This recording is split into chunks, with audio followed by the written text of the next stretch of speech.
Assalamualaikum warahmatullahi wabarakatuh. Halo, saya Dr. Angga Prastia. Nah, saya memiliki sebuah data yang menarik Bapak Ibu teman-teman semua ya. Coba kita lihat data ini. Ini adalah 10 penyebab kematian tertinggi di Indonesia. Peringkat 1 diduduki oleh stroke, banyak sampai 21% ya. Terus peringkat kedua jantung, peringkat ketiganya adalah diabetes. Cuman satu yang bukan penyakit, yaitu apa? Kecelakaan lalu lintas. Artinya bisa kita simpulkan bahwa 9 dari 10 orang di Indonesia itu meninggalnya karena penyakit. Kalau kita punya riwayat keluarga yang sakit, misalnya diabetes ya, kakek kita atau orang tua kita diabetes, maka kecenderungannya kita pun nantinya akan kena diabetes juga. Nah, ini bukan nakut-nakutin, tapi karena memang penyakit itu salah satunya didasari oleh genetik. Nah, sekarang kita lihat data lagi. Ini adalah data dari penyakit diabetes. Usia 20 tahun sedikit sekali angka yang terkena diabetes ya. Tapi coba kita lihat angkanya di usia 45 tahun. Makin naik. 65 makin tinggi lagi. Artinya semakin usia bertambah, manusia itu kecenderungannya, kita semua, itu akan semakin sakit. Begitu juga kalau kita lihat data-data ini ya. Hipertensi, kolesterol, obesitas, bahkan kanker. Usia semakin bertambah, maka kejadian penyakitnya juga semakin tinggi. Artinya bisa dikatakan bahwa dunia kesehatan walaupun secanggih sekarang ini, itu bagus sekali, canggih sekali dalam melakukan pengobatan. Tapi bisa dikatakan gagal dalam upaya pencegahan. Kalau kita bicara pencegahan penyakit, harusnya angka grafiknya makin usia bertambah gimana? Apakah makin naik atau makin turun? Harusnya turun ya, atau bahkan minimal banget tetap deh nggak bertambah. Nah, itu baru pencegahan penyakit. Masalahnya orang Indonesia itu seringkali kalau udah sakit, udah keluhan, udah parah, baru datang ke dokter, baru datang ke rumah sakit. Jadi kalau kita punya anak-anak, cara paling gampang, cara paling pasti untuk membuat anak-anak kita nggak sakit-sakitan adalah kita cegah dari sekarang. Penyebab tubuh sakit itu ada 3, teman-teman semua. Yang pertama adalah dehidrasi atau kurang minum. Yang kedua adalah asam berlebih. Yang ketiga adalah radikal bebas. Kita akan bahas satu persatu. Ada penelitiannya, ada bukunya. Kita sudah tahu bahwa sebagian besar tubuh kita terdiri dari cairan. Salah satu buku yang dikarang oleh Dr. Dave Carpenter, judulnya Change Your Water, Change Your Life ya. Gejala-gejala umum dehidrasi itu salah satunya seperti perasaan lelah, susah BAB. Anda sering nggak BAB nggak teratur gitu ya, nggak setiap hari? Atau mungkin Anda pernah merasa nggak, Anda udah tidur rasanya cukup, tapi ketika bangun rasanya kurang segar. Nah, itu adalah tanda-tanda dari sel kita dehidrasi. Kebayang, jadi sel yang tadinya normal, sehat, lalu kalau dia lama-lama kekeringan, air itu nggak bisa masuk ke dalam sel, lama-lama rusak nggak selnya? Nah, ketika terjadi kerusakan sel ini, maka terjadi juga yang namanya penyakit. Apa solusinya agar kita nggak dehidrasi, agar sel kita nggak dehidrasi? Sebenarnya cuma satu solusinya, yaitu minum air. Ya, kita udah tahu. Masalahnya kita tuh minum sehari itu harus berapa sih yang sebenarnya? Ya, informasi yang kita dapatkan selama ini tuh minumnya tuh harus sekian gelas sehari ya. Ada yang bilang 8 gelas, ada yang bilang 10 gelas, ada yang bilang 12 gelas. Sebetulnya yang bener itu berapa? Menurut ilmu kedokteran, saya mendapatkan 2 sumber. Yang pertama, 42,9 ml dikali kilogram berat badan kita, itu dari WHO. Yang kedua, 45 ml dikali berat badan kita, itu dari Medicine and Science and Sport and Exercise. Jadi menghitungnya sebetulnya gampang aja. Anda ingat-ingat aja, Indonesia merdeka tahun berapa? Tahun 45 ya. Ya udah, 45 ml dikali berat badan Anda. Jadi kalau Anda berat badannya misalnya 100 kg, 45 dikali 100 kg jadi berapa? 4.500 ml alias 4,5 liter per hari. Nah, dengan kita minum jumlah air yang cukup, maka insya Allah tubuh kita, sel kita akan terhindar dari yang namanya dehidrasi. Penyebab penyakit yang kedua adalah asam berlebih. Nah, kita perhatikan dulu tabel asam basa yang berikut ini. Rasanya kita orang Indonesia tuh selalu ketemu namanya nasi putih lah ya, gorengan, tepung ya. Tepung itu termasuk roti-roti, kue, cake, itu kan semuanya dari tepung ya. Terus belum lagi yang manis-manis seperti gula gitu ya. Nah, ini tuh semua sifatnya asam. Bukan rasanya di lidah loh ya. Saya nggak bilang rasa di lidah, tapi sifatnya itu akan mengasamkan tubuh.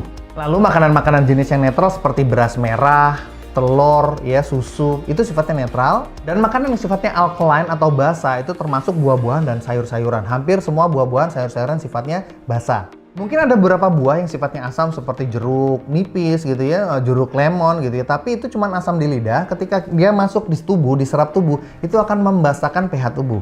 Emangnya kenapa dengan makanan yang asam? Kalau kita terlalu banyak mengkonsumsi makanan yang asam, seperti kata para ahli berikut ini. Yang pertama, Dr. Otto Heinrich Warburg. Dr. Otto ini adalah peraih Nobel Kesehatan tahun 1931. Beliau bilang, apa penyebab utama dari kanker? Penyebab utama dari kanker itu karena kondisi tubuh yang beralih dari metabolisme yang normal menjadi metabolisme yang menghasilkan asam. Dan semakin tubuh bertambah asam, semakin kankernya bertambah parah. Semakin kanker bertambah parah, semakin tubuhnya bertambah asam. Maka kata Dr. Helmut Givlas dikatakan bahwa jagalah tubuh Anda tetap basah, jangan sampai asam. pH tubuh yang normal by the way adalah 7,365. Gampang kok ngafalinnya. 1 tahun ada berapa hari? 365 hari. Ya udah, itu pH tubuh 7,365. Dan karena kondisi asam berlebih di tubuh kita menyebabkan berbagai macam jenis penyakit, maka bagaimana solusinya supaya kita bisa cegah supaya tubuh kita nggak sakit, tubuh keluarga kita nggak sakit, tubuh anak-anak kita nggak sakit? Ada 2 solusinya. Yang pertama, kita ganti pola makan kita. Kita hanya makan makanan yang basah aja deh, yang alkaline aja. Jadi kita hanya makan buah-buahan sama sayur-sayuran, atau gampangnya kita berubah menjadi vegetarian. Siap nggak nih jadi vegetarian? Kalau susah, seperti saya itu masih doyan makan pecel lele gitu ya, soto Betawi gitu ya. Sepertinya susah gitu untuk menjadi basah gitu tubuh kita. Kalau kita nggak bisa ganti pola makannya, kita pakai solusi yang kedua. Mengganti air minum kita menjadi air minum yang sifatnya alkaline atau basah. Seperti kata salah satu hadis riwayat Tirmizi, dikatakan bahwa Rasulullah bersabda bahwa perut manusia itu seperti sebuah wadah, yang harusnya wadah itu diisi sepertiga oleh makanan, sepertiga oleh air, sepertiga oleh udara. Maka ketika makanan-makanan kita tidak sehat, makanan kita bersifat asam, minimal kita mengganti air minum kita. Kita stop meminum minuman-minuman yang sifatnya asam. Nah, di salah satu buku yang lain, The Hidden Truth of Cancer, karangan Dr. Keiichi Morishita, di buku tersebut dikatakan if the blood develop a more acidic condition, artinya jika tubuh kita itu bertambah kondisi asam, artinya kita mengkonsumsi makanan atau minuman yang sifatnya asam, maka kelebihan asam itu akan ditumpuk di suatu bagian tertentu di tubuh kita, dan bagian tersebut akan berubah menjadi kondisi yang asam. Bagian tersebut akan asam dan sel-selnya akan mati. Tapi sayangnya tidak semua sel mati. Ada beberapa sel yang akan mampu bertahan, dan sel yang mampu bertahan ini akan mengalami mutasi dan ini akan menjadi sel kanker. Jadi jika zaman dulu ada pepatah you are what you eat, itu sangat benar. Ya, apa yang kita makan akan berpengaruh ke dalam sel tubuh kita. Penyebab penyakit yang ketiga adalah radikal bebas. Kalau menurut Wikipedia dikatakan radikal bebas itu adalah molekul yang tadinya stabil, lalu elektronnya ada yang lepas, ada yang hilang satu gitu ya, sehingga molekul tersebut menjadi nggak stabil. Nah, molekul yang tidak stabil alias radikal bebas ini, dia akan cenderung mengambil elektron dari sumber yang lain. Karena kan dia nggak stabil, kehilangan elektron, ya kan? Dia ngambil elektron dari yang lain. Nah, yang lain ini dari mana? Nah, itu dia, dari tubuh kita diambilnya. Sehingga lama-kelamaan sel tubuh yang diserang oleh radikal bebas ini akan rusak, dan ujung-ujungnya apa kalau rusak? Dia jadi penyakit. Jadi bisa dikatakan radikal bebas adalah sumber dari sangat banyak penyakit yang terjadi zaman sekarang. Contoh paparan radikal bebas, salah satunya nih yang pertama, paparan SMF yaitu static magnetic field, ya ini dari sinyal handphone ya, 3G, 4G seperti itu ya. Jadi kalau Anda punya anak-anak, kalau bisa jangan dibiasakan untuk main-main gadget pakai sinyal 3G, 4G. Lebih baik Anda download aja videonya. Dan ini menurut penelitian Gottband et al. Tahun 2013. Lalu asap rokok, seperti kita udah tahu asap rokok mengandung banyak sekali radikal bebas. Yang ketiga yaitu radikal bebas berasal dari polusi udara, dan menurut sebuah penelitian, polusi udara itu 300 kali lebih merusak daripada asap yang berasal dari tembakau. Dan sel-sel dalam tubuh kita itu dalam satu hari diserang 10.000 kali radikal bebas yang berasal dari metabolisme sel itu sendiri. Jadi ketika sel tubuh kita bermetabolisme, hasilnya banyak radikal bebas, dan itu menyerang sel itu sendiri gitu loh. Kalau radikal bebas solusi cuma satu, dari dulu kita sudah tahu, yaitu antioksidan. Yang jadi masalah adalah antioksidan zaman dulu tahun 1950 dari satu jeruk. Itu kalau sekarang itu harus kita makan 8 jeruk. Kalau dulu 1, kalau sekarang harus 8, baru jumlah antioksidannya seimbang. Artinya kalau kita dalam satu hari membutuhkan 8 butir jeruk, maka kalau di rumah kita ada 5 orang, butuhnya berapa? 40 butir. 40 butir itu mungkin sudah setara dengan 3 kg jeruk. Dan itu adalah kebutuhan antioksidan Anda harian. Jadi kalau kita resumekan semuanya, yang pertama kita harus minum dengan kebutuhan yang cukup, yaitu 45 ml dikali berat badan Anda. Yang kedua harus minum air yang bersifat alkaline atau basah. Yang ketiga harus minum air yang bersifat antioksidan. Artinya kita harus minum air yang kualitasnya terbaik di dunia. Menurut Anda apa sih air yang kualitasnya terbaik di dunia? Iya, betul, air Zam-Zam. Dan ternyata Allah Maha Adil, bukan hanya Zam-Zam aja yang bersifat ajaib dan bisa menyembuhkan berbagai macam penyakit. Ternyata Allah juga menciptakan ada mata air Nordernau di Jerman, ada juga Lourdes di Perancis, ada juga Nadana di India, Hitat Ryusi di Jepang, dan juga Tlakote di Meksiko. Yang mata air ini ternyata memiliki khasiat terhadap penyembuhan berbagai macam penyakit. Nah, Anda buka PubMed. PubMed adalah pusat jurnal ilmiah internasional paling lengkap dan paling banyak seluruh dunia. Sekarang sudah lebih dari 30 juta jurnal internasional yang ada di sana. Dan kalau Anda ketik penelitian tentang Zam-Zam, itu akan keluar banyak sekali penelitian tentang air Zam-Zam. Ini adalah salah satu penelitian tentang air Zam-Zam yang ada di PubMed. Di sini kita bisa lihat ada karakteristik tentang air Zam-Zam. Dan salah satu hasil penelitiannya adalah air Zam-Zam ternyata pH-nya adalah basa.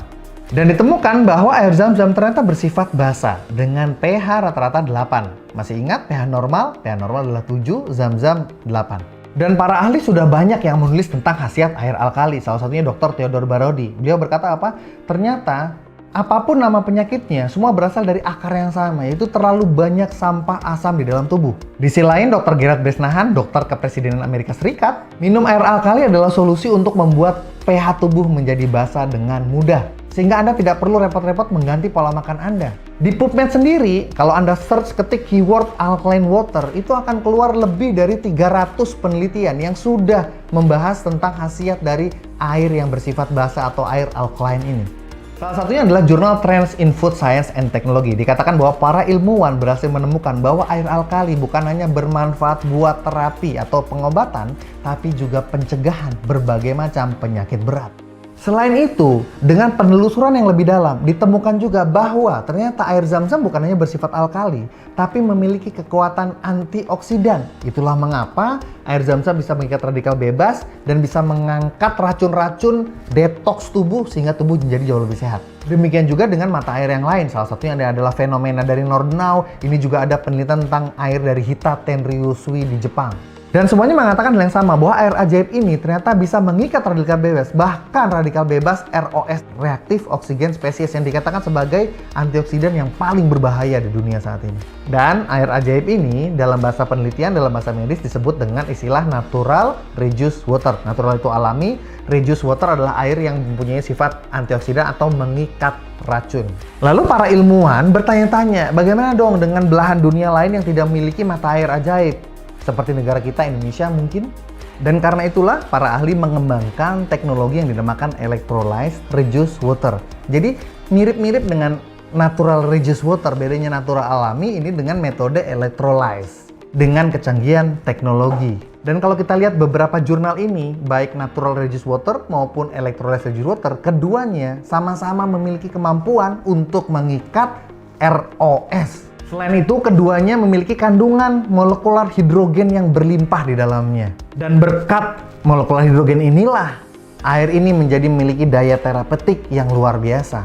Dan molekular hidrogen ternyata sudah mendapatkan perhatian serius dari salah satu lembaga penelitian dunia, yaitu Molecular Hydrogen Institute, yaitu sebuah lembaga non-profit yang khusus mendedikasikan dirinya untuk meneliti tentang kemajuan teknologi di molekular hidrogen ini. Dan mereka sudah mengumpulkan lebih dari 1000 jurnal penelitian yang mengatakan bahwa ternyata molekular hidrogen memiliki daya terapeutik terhadap 170 penyakit di tubuh manusia dan juga bisa menyembuhkan semua organ di tubuh manusia. Dan di zaman ini, molekular hidrogen adalah antioksidan terbaik di dunia dengan kemampuan terkuat, dengan molekul yang paling kecil, jadi dia bisa menembus langsung ke dalam sel dan langsung mengikat radikal bebas untuk ditarik dan didetoks, sehingga tubuh kita bisa jauh lebih sehat, keluarga kita lebih sehat, tercegah dari berbagai macam penyakit. Dan untuk yang sudah terlanjur sakit gimana? Ya ini akan sangat membantu penyembuhan penyakit. Selain itu, molekular hidrogen sangat murah karena terdapat pada air. Dan terapi hidrogen saat ini adalah terapi paling murah. Kenapa paling murah? Ya karena cuma cukup ganti air minum aja kan. Dibandingkan kalau sudah sakit, Anda harus berobat dan menghasilkan biaya yang besar. Nah, jadi sekarang silakan Anda lanjutkan membaca website ini karena kami memiliki penawaran yang sangat menarik untuk Anda di akhir website ini. So, tunggu apa lagi? Silakan Anda baca informasinya selengkapnya. Wassalamualaikum warahmatullahi wabarakatuh.